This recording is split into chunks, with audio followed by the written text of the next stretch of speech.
இதெல்லாம் நாங்கள் வந்து பெரிய பெரிய நெட் ஹவுஸ் வழியாக பயிரை உருவாக்குறதுக்கு பேக்கில் நாங்கள் மீடியா தேவை. சரி, அதுக்கு எங்களை வேர்மி கம்போஸ்ட் பாவிக்கலாம்.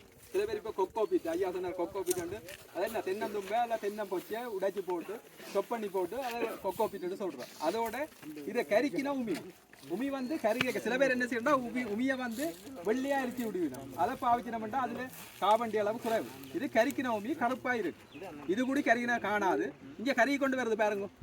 சரியோ, இதுக்கு வந்து பாவிக்கிற இந்த பேர்னர். சரியோ, இந்த பேர்னர்ல நாங்கள் உமியை போட்டு எரிக்கிறோம். எரிக்கைக்கு வந்து காபன் படி அரைவாசி தான் எரியுது. எரிஞ்சேட்டா கருப்பா இருக்கு. அப்ப இதோட நாங்கள் வேர்மி கம்போஸ்டும் மற்றது எங்கள்கிட்ட இருக்கிற மீடியாவையும் போட்டோம்னு சொன்னோம். அதாவது முந்தின காலத்தில் 50% மேல் மண்ணும் மாட்டரும் போடுறாங்க. இப்போ மாட்டரும் தட்டுப்பாடு. ஒரு லொரி லோட் மாட்டர் என்ன விலை போகுது? இப்போ 1,00,000 ரூபா ஒரு லொரி லோட் மாட்டு. சரி, 1,00,000 ரூபாய்க்கும் வேண்டிய எல்லாமே இருக்கு. ஆனால் நாங்கள் வேர்மி கம்போஸ்ட் செய்யலாம்னு சொன்னால் எங்களுக்கு தேவையான நாங்கள் செய்யலாம். ஒரு 6 வேர்மி கம்போஸ்ட் பெட் எடுத்தீங்கன்னு சொன்னால் அதுக்கு ஈக்குவலாக இருக்கு.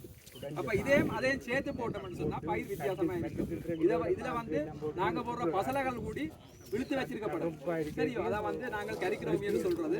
இது நீங்க வீட்டுல இப்படி ஒரு பெரல்ல இந்த பெரல் வந்து நாங்கெல்லாம் ஒட்டினாங்க. சரியோ, இந்த இப்படி ஒரு பெரல் வச்சு செய்யலாம். இதுல ஒரு 4-5 பெரல் வச்சிருந்தீங்கன்னா உங்களுக்கு தேவையான கறிக்கிறோமியை நாங்கள் ப்ரொடியூஸ் பண்ணக்கூடிய மாதிரி இருக்கு. இதுன்ற செய்முறை பெரலை கொண்டு வைக்கிறது. சரியோ, பெரலுக்கு உள்ளுக்கு கொஞ்சம் விறகு கொஞ்சம் ஒரு காவாலி என்று வச்சிருக்கோம். ஒரு காவாலியை வெட்டி அதுக்குள்ள போட்டுட்டு அதை வந்து கொளுத்தி விடுறோம்.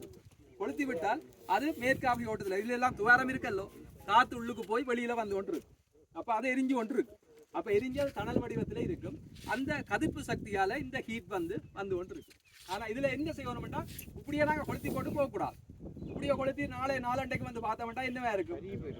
விபூதி மாதிரி வெள்ளையா தான் இருக்கு. அடிக்கடி தண்ணி அடிக்கும்.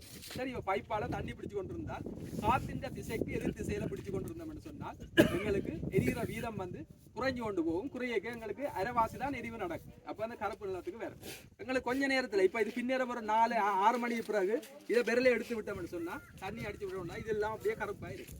சரியோ, இந்த உமி கறிக்கிற உமி என்று சொல்லுவோம். சரியோ, இதங்கட பாமில கட்டாயம் எங்களுக்கு அந்த பேக்ஸில் கண்டுவளை உற்பத்தி செய்கிறதுக்கு எங்களுக்கு தேவை. இது வந்து உங்களுக்கு மற்ற மண்ணுவளை வந்து பதப்படுத்துறதுக்கும் பாவிக்கலாம். மணல் மண்ணுக்கோ அல்லாவிட்டா உங்களுக்கு உவர் மண்ணுக்கோ அல்லாட்டி கலர் மண்ணுக்கோ இதை நாங்கள் பாவிக்கலாம். முந்தின காலத்தில் உமியெல்லாம் கொண்டே போர்வை வேணா இப்போ எல்லாம் மறந்துட்டோம். நாங்கள் இப்போ நாங்கள் கூடுதலாக எல்லாம் பசலியெல்லாம் கெமிக்கல்லாம் நம்பி இருக்கோம். ஒவ்வொரு கம்பெனி ஒவ்வொரு சின்ன அதை கொண்டு அள்ளி போட்டு எங்களுக்கு அதுக்குள்ள மண்புழு இருக்கா? கெமிக்கல் போட்ட ஒரு வயலை எடுத்து பார்த்தா மண்புழு இல்லை.